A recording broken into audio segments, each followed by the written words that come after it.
अयोध्या में श्री रामलला की प्राण प्रतिष्ठा को लेकर पूरे प्रदेश में खुशी, उमंग एवं उत्साह का माहौल है। नगर पंचायत भटगांव में भी लोगों में भारी उत्साह एवं उमंग देखी गई।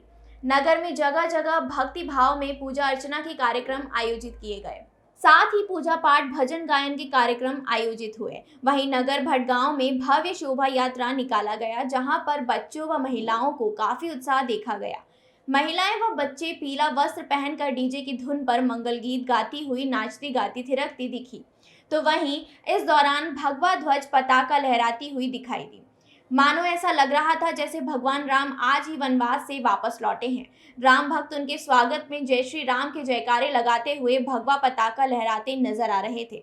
इस मौके पर नगर सहित आसपास क्षेत्रवासियों समेत महिलाओं ने बढ़ चढ़कर भाग लिया।